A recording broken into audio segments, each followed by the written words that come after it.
This is episode number 40 of the Emotional Freedom Podcast. And in today's episode, I want to discuss with you about two little words. In fact, when you spell it, it just takes up 3 alphabets. Now, but these 2 words are so powerful that when you know how to use it, and if you use it correctly, it has the power within it to transform your life. And the 2 words I'm talking about is I am. So today's topic is all about the power of I am. Stay tuned.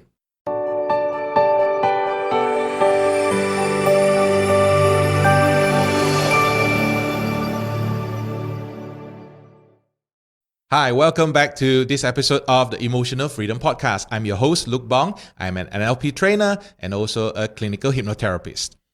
Now, English language, or for any language for that matter, there are just so many words that we use, and very often those words are out of habit and we don't give, two hoots about it. But today, I want to share with you 2 words that is literally going to transform your life when you know what it is and also when you know how to apply it. Now, and that 2 words are I am. So simple. And we use it all the time without even thinking. Like, for example, I am a man. I am Chinese. I am a father. I am happy. I am hungry. So you see, these 2 words, I am, is literally used with anything and everything about us, right? So what's the big deal with these 2 words? Well, apparently, these 2 words gives identity. Now, what is an identity, you might be wondering? An identity simply means who you are, or who you identify yourself with.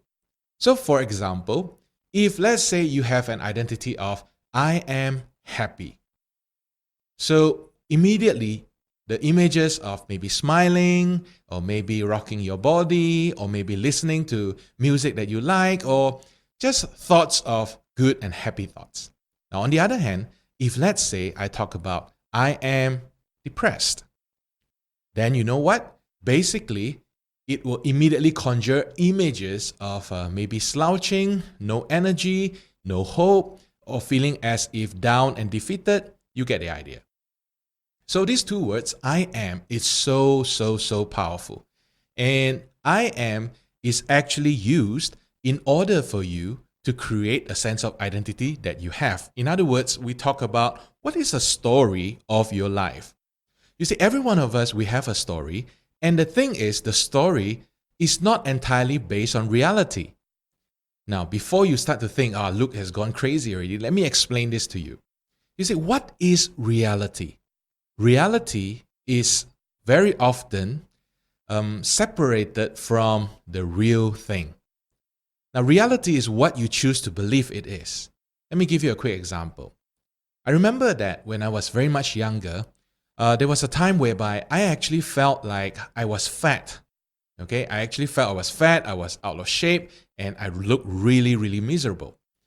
And but you know what's the funny thing? The funny thing is, when I look back on my photographs, the old photographs, when I take it back out and I start to look through it, and here's one thing I noticed was like, okay, I was very fat when I was still a toddler. Okay, because I think my parents, they really, took very good care of me food-wise, so I became really big size. But the moment I went into primary school as well as in secondary school, I began to notice that I was not fat. I was actually quite fit. I was stout. I was big size, but I wasn't fat. And yet, because everyone around me at that time, when I was younger, they will keep on telling me, you're fat, fat, fat. Guess what? I bought into the belief that I was indeed fat. And as a result of that, my sense of self-identity was, I am fat. But when I look back, I was like, how dare they tell me that I'm fat? And what's wrong with me? Why did I believe them? So the thing about I am is that it has the power to govern the way you think, the choices that you make, as well as how you live your life. So be very careful with what you attach to the word I am. So for example, if you say things like, I am useless, Now, it may come off as a habit that you have, but the thing here is when you say, I am useless, it becomes your reality. Whatever it is that you do or you think, or things like, for example, how you carry yourself in the world, it becomes governed by that command, quote unquote. I'll call it by that command that you've just given to your subconscious mind, which is, I am unhappy, or I am ugly, or I am worthless. When you have that command to your subconscious, believe it or not, your subconscious will just act on it without really bothering whether or not is it true, is it reality, because whatever you think is real, that's real. Whatever you think is real, that's real.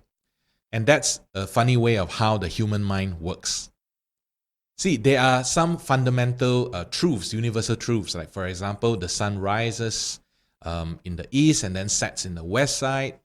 And things that go up will definitely come down. Those are universal truths that even if you want to argue with it, I think it's just a waste of time. But having said that, do you know that there is a big group of people in the world today who believes that our planet Earth is actually flat?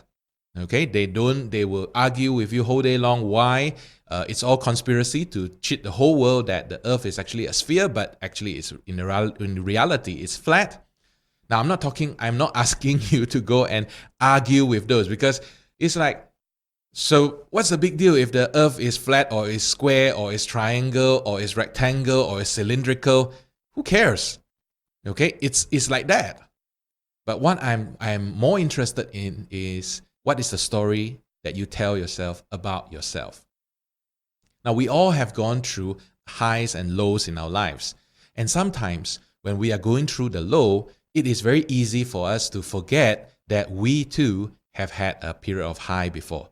And that's the most important thing that can really help us out of a tight situation. And that is to remind ourselves that, hey, we are indeed good in certain areas, just that we don't give ourselves enough credit for that. So back to our topic about I am. So what do you usually put after I am? So I am, fill in the blanks. What do you put it there?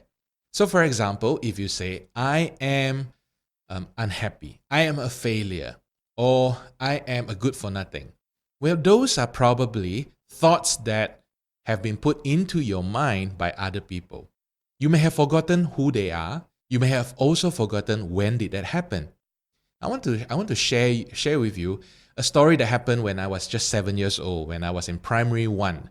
And this is a story of how that I am kind of a thing, it didn't enter into me. I'm so glad it did not, because call it as, it's because I did not understand the language at that time. You see, what happened was in primary 1, I actually came back to Malaysia from Brunei.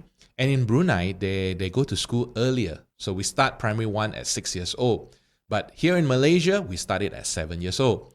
So when I came back to Malaysia, I have to go back to kindergarten. And in Brunei, I went to Chinese school. So in Malaysia, my parents sent me to the national school, which the medium of communication is in the Malay language. So I have absolutely no idea what it was. So at the start of the year, we were asked to bring plasticine to the school, our art class. And the teacher, she was telling us to make something in Bahasa Melayu. It's called haiwan. Now, haiwan in English means animal. But I did not know what it means. So when everyone started doing things, I look around left and right, and I have no idea what was going on. So what I did was, I just took the plasticine and did what I know how to do, which was I just roll it, And when the teacher passed by, the teacher looked at me, nod the head, and the teacher felt like, okay, he knew what he was doing. But the reality is, I have no idea. I was just doing things only, that's it. Apparently, it looks like a snake, right? Next thing you know, I started to twirl it in the air, like a rope and things like that. And then my teacher came over to me and, talked to me sternly. I want you to make an animal. Saya mau kamu buat haiwan. I totally no idea. It's like I hear the voice, I see the mouth moving, but I have no idea what it means. And then she said something in Hokkien. She said this, "Cho mi le ane gong." Now, translated, it just means, "Why are you so stupid?" I look at her, I just smile because I don't even know Hokkien at that time. So later on, class finished, I'm sure my teacher must have felt a sense of relief not to deal with me again. I went home and I recalled that Hokkien word that she said. I asked my mom and I asked, "Mom, what is the meaning of Zomilo ane gong?" I just remember gong, gong. That I just asked, what is the meaning of gong? And my mom said, "Stupid." So then she continued to let me know that, it's the teacher who is stupid because the teacher never explained properly, And at that time, what happened was what the teacher labeled me as, "Why are you so stupid?" It never come in. So in my mind, I never have that of, I am stupid. But just imagine if I had believed that in the first place, then I think that would have absolutely affected my life. I've seen examples of people whereby they just don't believe in themselves or they don't try hard enough in life. And when we talk about it, it's always, you can find the roots of someone or maybe they themselves believing this label that have been given to them. I am, fill in the blanks. So today, what I would like to encourage you to do is revisit those I am, those fill in the blanks. What do you always put in the blanks? Because that's so important. It determines the destiny that you're going to live.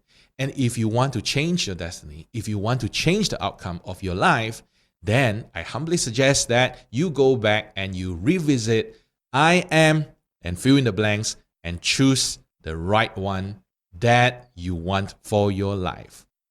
Have a good day ahead. I'll see you tomorrow.